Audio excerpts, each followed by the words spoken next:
Bonsoir, nous sommes le mercredi 19 novembre 2014, il est 0 heure, il est poussière, et je reviens d'une réunion à l'Alliance israélite universelle réunissant des juifs, des chrétiens et des arabes autour du dialogue, je ne sais pas comment appeler ça, judo-arabe, israélo-arabe, puisqu'actuellement je me réinvestis beaucoup dans le domaine juif et dans les réunions de juifs. Et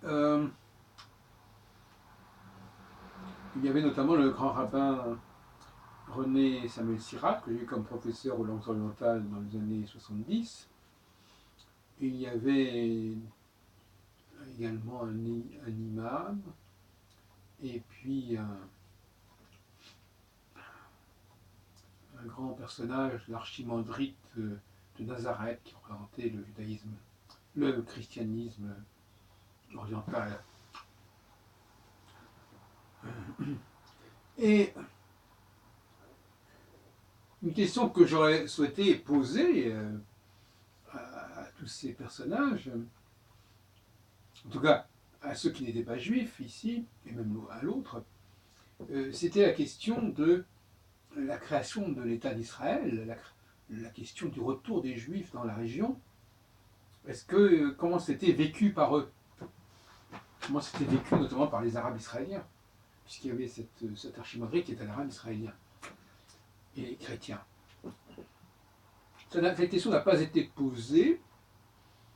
Et par contre, on a beaucoup parlé du califat, la résurgence du califat avec l'État islamique, sur lequel on a beaucoup glosé. 80 ans, pardon, 100 ans après, quasiment après la fin du califat d'Istanbul. Et j'ai trouvé que ces deux résurgences étaient intéressantes à confronter. Je sais que c'est un peu sacrilège de poser ce genre de questions et de faire ce genre de comparaison, mais tout de même, résurgence donc de l'État d'Israël, de l'État juif, après quand même pas mal de millénaires, et puis résurgence donc du califat après quelques décennies. Dans les deux cas, il y a une espèce d'uchronie, enfin une espèce de bouleversement diachronique remarquable. Ce retour du refoulé qui est le passé qui revient, n'est-ce pas, brusquement comme ça. On se retrouve, avec le retour du califat, on se retrouve des siècles en arrière. Avec le retour des Juifs en Palestine, on se retrouve des millénaires en arrière.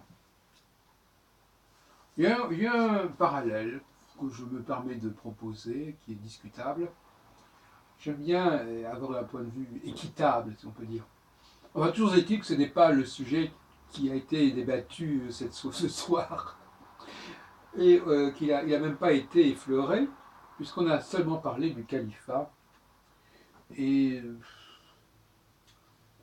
des raisons derrière les forces qui étaient derrière le califat, etc. Bon. Alors donc ça nous ramène au rapport entre la question de la politique quand elle est marquée par la réminiscence, par le retour d'une structure qu'on pensait révolue quelque part, qu'on pensait appartenir à un passé obsolète en quelque sorte. Je rappelle que j'ai publié il y a une douzaine d'années un travail sur l'état juif de Herzl, der Judenstaat, 1997-96, essai d'une solution pour la question juive, etc. Et Herzl lui-même, à l'époque, enfin après il a changé d'avis, mais enfin en tout cas, à la veille du congrès de Bâle, il écrivait encore quand même ce qu'il écrivait. C'est-à-dire, et d'ailleurs, quand il est mort, la question n'était pas résolue, ça restait ouvert, puisqu'il était encore, il avait envisagé l'Ouganda, donc il n'était pas focalisé absolument sur la Palestine. C'était une possibilité. Il a fait ce qu'il pouvait pour l'obtenir, mais c'était une option parmi d'autres.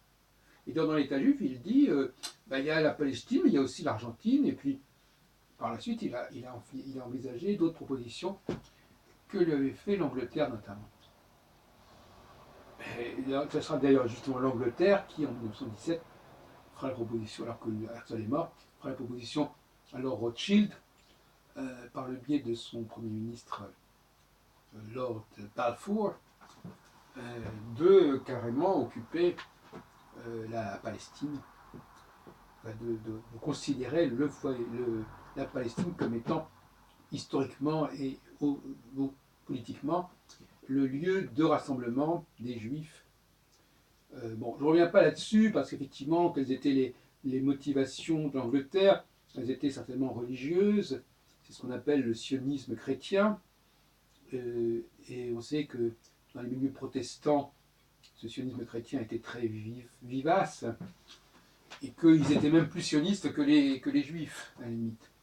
En tout cas, alors que les juifs, eux, voulaient au fond quelque chose, un endroit pour s'abriter, pour les sionistes chrétiens, ce n'était pas n'importe quel endroit, ça devait être absolument et impérativement la Palestine. Nuance. Donc, moi je dis toujours, les juifs ont été manipulés par les Anglais, de façon assez machiavélique d'ailleurs, quand on sait en plus comment les choses sont passées par la suite, et nous sommes dans la galère où on nous a mis. Moi, je descends, je rappelle, d'une famille de juifs juifs de Marseille, qui avaient émigré au début du siècle dernier en Argentine, dans le cadre de la colonisation juive en Argentine, orchestrée par le baron de Hirsch. Et ma mère est née d'ailleurs en Argentine, à Haido, à côté de Buenos Aires. Donc,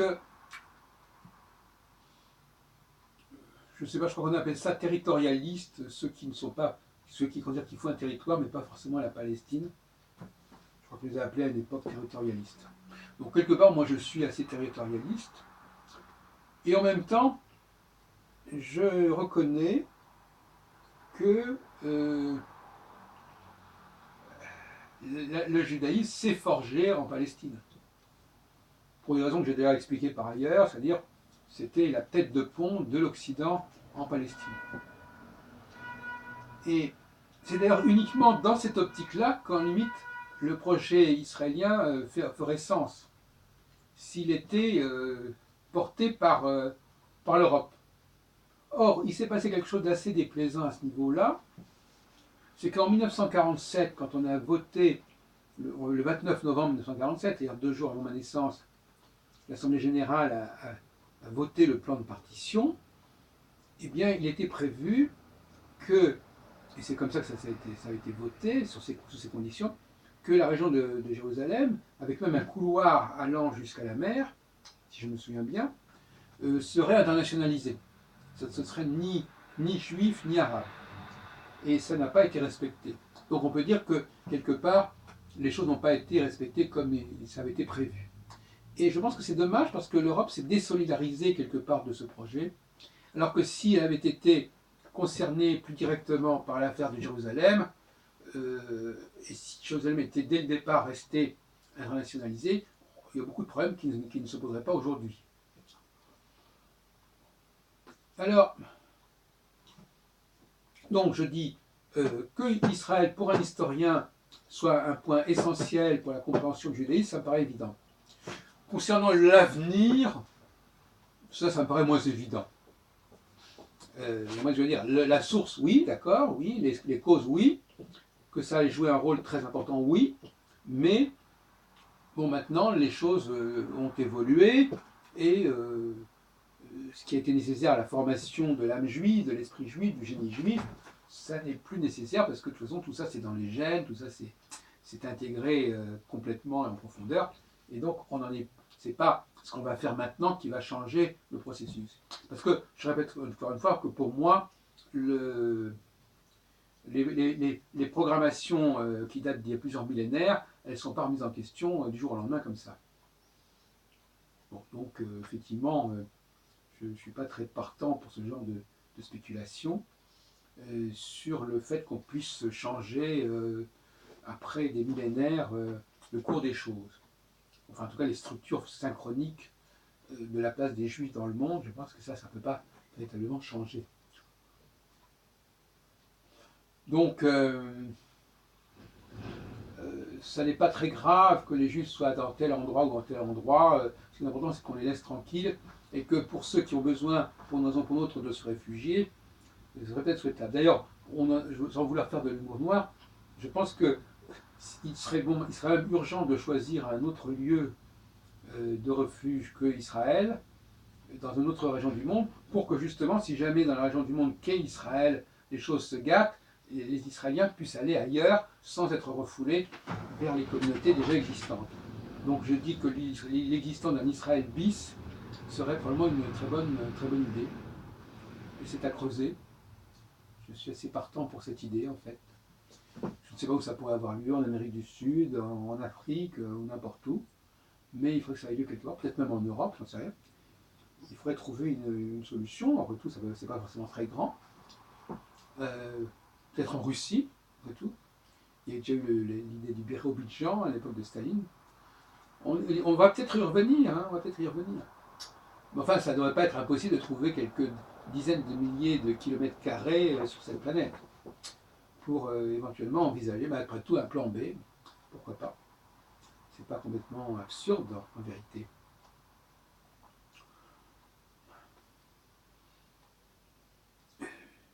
Je crois qu'effectivement, en ce qui concerne la France, en plus, les relations entre les Juifs et les Arabes en France se sont considérablement perturbées par la situation au Moyen-Orient.